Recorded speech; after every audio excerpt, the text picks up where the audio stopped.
Yo, mwen ba pou moutro yi men. Kote. Gade pou e bas. Ya men, ba eseye. Li bon e? Li bon? Oui. Mwen men, ba eseye bas. Li bon e men? A so panse de li men. E, se important e, bon, mwen mdou ki jan fè li vou li men. Bon, mwen gata cheke patne ya men, mwen di mna potel men, de mesye yo ven. De mesye yo de vil potel men, ba se tout ba avou. Mwen koto lou men, gen pase men. Gade gade sandal ou nan tou. Wè sat nan jem nan men? Wè, mwen to suto mwen ye. E ba e chan me devan, mwen devanse pou sa bas.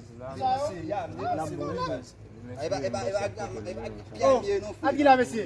Mesye di l fwe, li fwe. Mesye, gade mbouwe.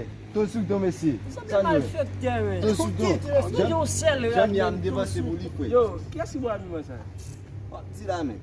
Wè ba e chet sou men la. Om di el depanse Pa kotik sou la. Om jem ka arrive nan prem non bas. La men, li bab jem karive nou. Gade misye. Yo, gade mbouwe. Wè, gade. Ba e chet. Mwen sel pou mette yo e. Misye, koute sa, bode sa, mbode keve misye. Keve, pa kontrol Michel. Mwen keve to ap bin nan. Gen la, fè la pale de ou la.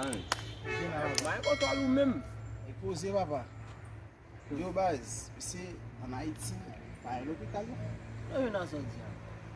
Baz, o dam ki malade la papa, tout sa ou fè, tout examen papa, waka tete nou baz. Baz, dam nan fè infeksyon nan nam men.